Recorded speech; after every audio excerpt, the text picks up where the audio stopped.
Hey there, history buffs and gamers. Welcome back to Historical Gaming and happy Valentine's Day. Today is the day where we show each other how much we care. But how did it start? Who chose the 14th of February? Who is Saint Valentine? All of these questions will be answered in due time, my friend. While we work on part 2 of my Fairytale Kingdom build in Disney Dreamlight Valley, I will answer these questions and more. I'm not going to be doing another walkthrough at the end of this video. I excluded a walkthrough in the first part too. I think it'll be more enjoyable if we just do one huge walkthrough of the entire biome once it's finished. Let me know in the comments if you prefer this for larger builds, or if you'd like to see smaller walkthroughs of each part. Enough chit chat though, we have a lot to go over. So go ahead and grab a coffee and your controller and let's jump right in.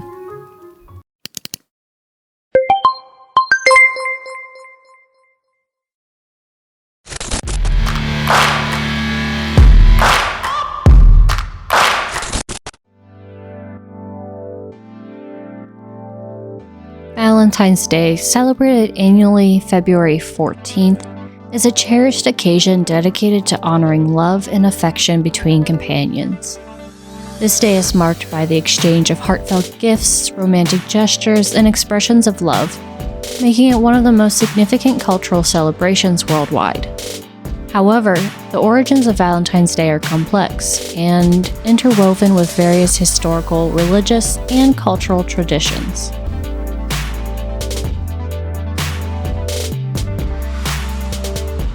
The history of Valentine's Day can be traced back to both Christian and Roman influences.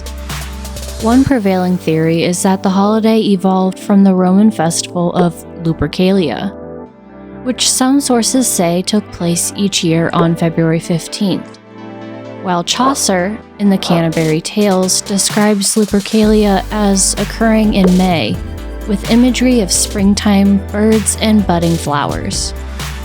This ancient fertility celebration, dedicated to the Roman god Lupercus, featured various rituals to promote fertility and ensure the growth of crops. Traditionally, the festival included unique customs where men and women were paired off by lottery, a practice reflecting the ancient Romans' approach to love and matchmaking. Christians in the past tended to link saint holidays with pagan celebrations to help solidify conversion because people didn't want to give up how they lived their lives. Blending these holidays allowed revelers to keep observing rituals.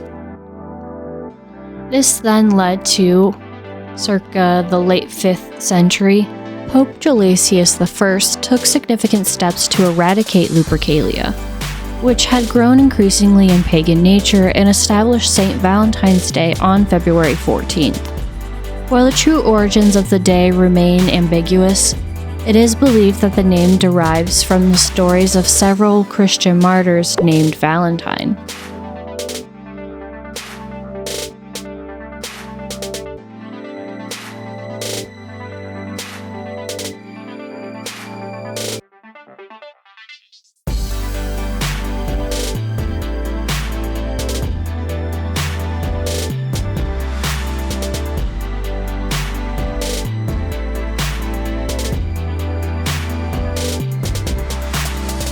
Focus tends to gravitate toward a particular figure, Saint Valentine, a priest who lived in Rome during the reign of Empress Claudius II Gothicius, around 270 CE. Legend holds that Emperor Claudius believed that single men made better soldiers, leading him to outlaw marriage for young men.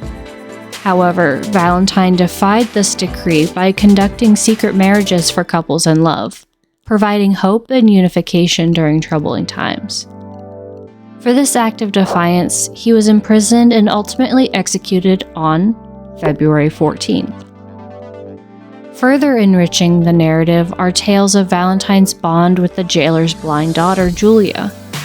According to legend, Valentine not only soothed her through friendship, but also prayed for her sight to be restored, which she miraculously regained.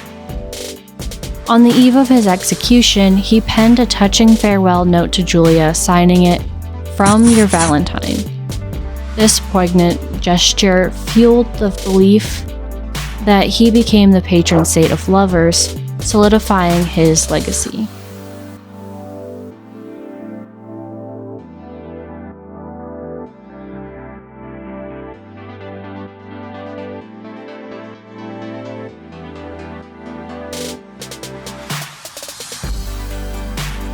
As the centuries rolled on, the observance of Valentine's Day morphed into a day for romantic love.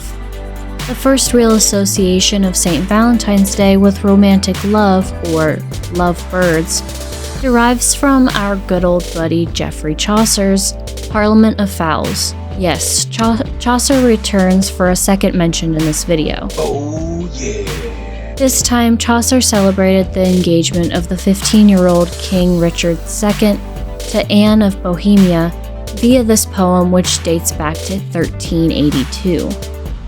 The first formal Valentine notes emerged in the 1500s, evolving into a cherished tradition.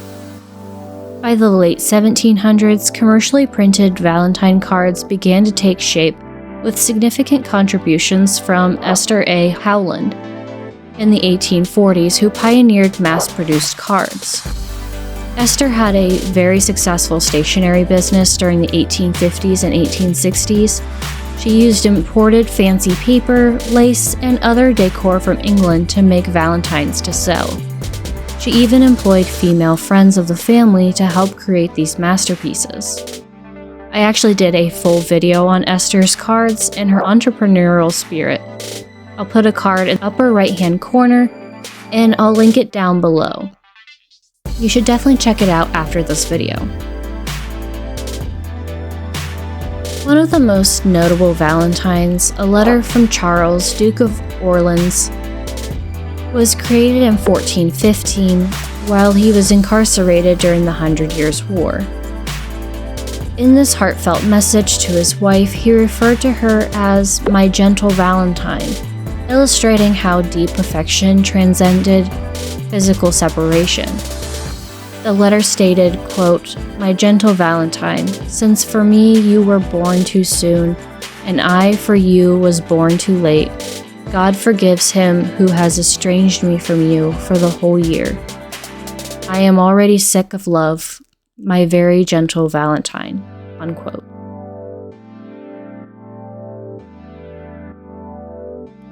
Unfortunately, the couple never reunited. Charles spent 25 years in prison, and his wife died before his release. Before the 18th century, it was about exchanging gifts.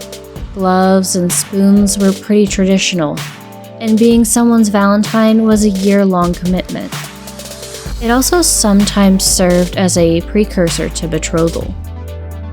The passing of love notes between sweethearts appears to have become standard practice, as in 1797, The Young Man's Valentine Writer was first published.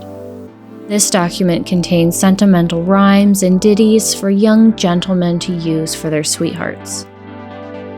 Fast forward to the 19th century, and we witness the rise of chocolate as a popular Valentine's gift, thanks to John Cadbury, whose heart-shaped boxes of chocolates became wildly popular around the 1860s.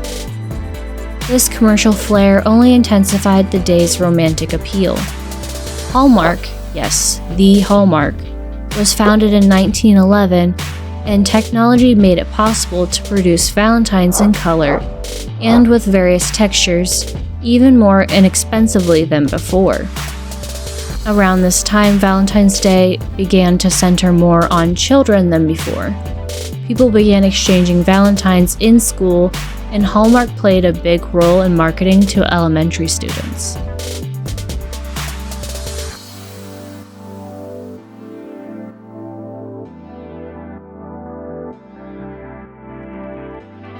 Today, Valentine's Day is a festive occasion enjoyed by millions across the globe. An astounding 1 billion Valentine's cards are exchanged each year, solidifying its status as one of the most commercially celebrated holidays. The scope of celebration has expanded beyond the exchange of cards and chocolates, featuring romantic dinners, elaborate gifts, and even public displays of affection. Mwah.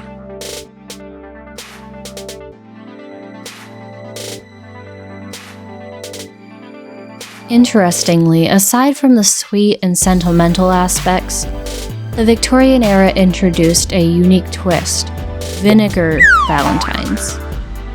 These were cards sent to disparage ex-lovers, rivals, or unsavory acquaintances. Their pointed messages served as a humorous or biting counterpoint to the more traditional affectionate sentiments expressed on this day.